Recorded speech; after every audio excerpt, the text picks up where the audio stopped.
Training was exhausting today. Need some quick energy. Aha! Perfect time for my favorite candy! I won't make it back to my room without this sweet, sweet energy, and no one's around, so... Looky here! It's the little lady of House Ordelia. Just back from training, yeah? You're unstoppable. Not feeling chatty, I see. Something to do with those puffy cheeks? Got a cavity brewing or what? I definitely don't! So bad you can't even speak properly, poor thing.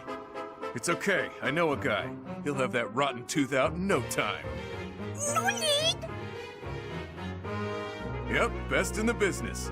Uses special tools and everything. Door and a string or some such. No, thank you. Oh, you just had food in your mouth.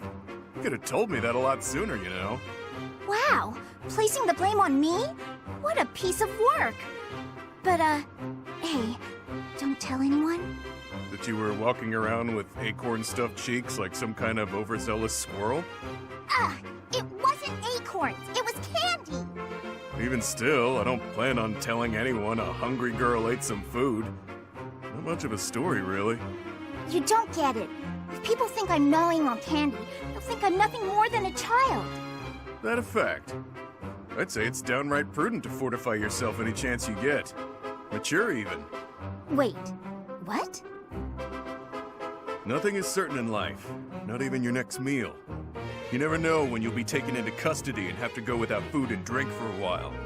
Just what kind of a world do you inhabit, mister? The real world, little lady. My life is a collection of getting into trouble, getting caught, and getting free. One time, I was actually rescued by your parents. Bet you didn't know that, huh? They rescued you? Too true. I owe them for that. I forgot I'm actually in a rush. I gotta run. Enjoy your secret candy, pal. Mother and father rescued that guy? But when would that have happened? Balthus, do you have a moment? Well, it's the little lady of House Ordelia. What can I do for you?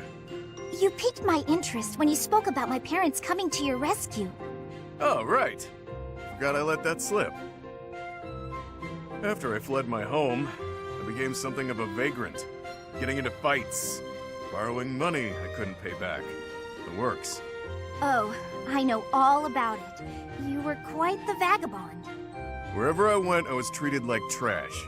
Securing enough food to live on got harder and harder. It became clear that I wasn't welcome in Alliance territory, so I decided to head over to the Empire. My big mistake was stopping by the Great Bridge of Myrden on the way. Just my luck, some jerk of a minor lord north of the bridge was on a hunt for the bounty on my head. Oh, that's awful. Would have been fine if I'd been alone, but innocent folks were around. Didn't want to endanger them. That's when I turned tail. I ran until I couldn't run another step, and found myself in Ordelia territory.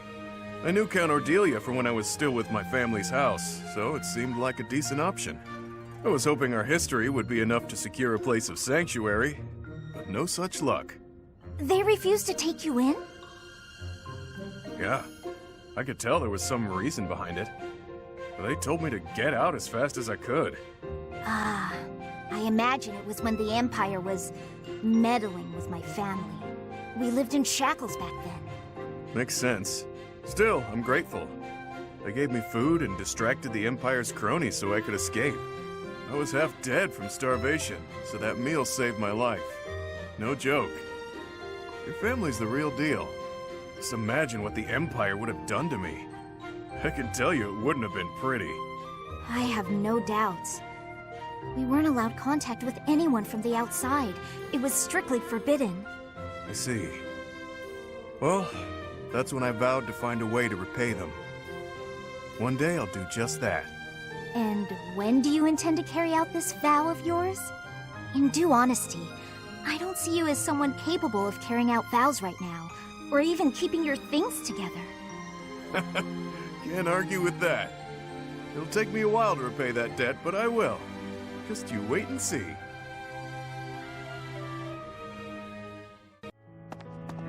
Little Lysithea. These ears miss nothing, you know. What are you on about this time? Is it true that Count Ordelia plans to relinquish his title eventually? Yes, but why are you asking? I approve, that's all. Throwing off the shackles of nobility to live freely, it's a beautiful thing. I would ask that you refrain from painting them with the same brushstrokes that you so liberally paint yourself with. My mother and father will carry on with all the associated duties befitting of nobles. Only after that will they retire. Got it. And that's completely different from someone like me who tapped out of the nobility game, right? Your parents are exemplary nobles, that's for sure. I respect that you support them as much as you do. Would you just stop? You're embarrassing me. Can't be helped. Meant every word. If anyone should have red cheeks, it's me, given the choices I've made. I'm sure you had your reasons. Of course. Still, it is a bit cowardly of me not to stand up to my family a bit more. Honestly, it's since getting to know you that I've started thinking along those lines. One day soon I'll return to that house. My reception will be chilly at best. Still, it must be done. My house is full of lowlifes. But it also has my little bro who took over when I left. He's good people. Even with the difficulties in Leicester, our house is still going strong. That's his doing. That's why I've decided that it's time to talk to him about what can be done to help Count Ordelia. Repaying your perceived debt would be nice, sure. But it sounds like you intend to foist your responsibility onto your little brother. Ah, but the two aren't related. This is just the right thing to do. I'm still pondering how best to fulfill my vow. Uh-huh. Wow. You don't believe me, do you, little lady? Just what exactly are you planning on in terms of this repayment? After your family relinquishes their noble titles, I'll support them so that you can all live in peace. Even though you're a lowlife? That may be true, and it is, but consider this. I've seen life from both sides, as a noble and a vagabond. When their situation changes, they'll face new challenges. I'm the perfect guy to help them through. You're irresponsible and unreliable. But clearly, you're not a bad person. And your support would be most appreciated. Just so you're aware, however, we have no means with which to pay you. So, are you sure you're still willing to follow through with this? I wasn't planning on doing this for a payout, but if you really insisted on a thank you gift, well, you could always accept me into your family. Then paying me wouldn't be a consideration. Excuse me? Just what are you insinuating? Don't think too hard about it just yet. I still have lots of debts to pay and affairs to settle. In the meantime, let's just stick close together. Yeah?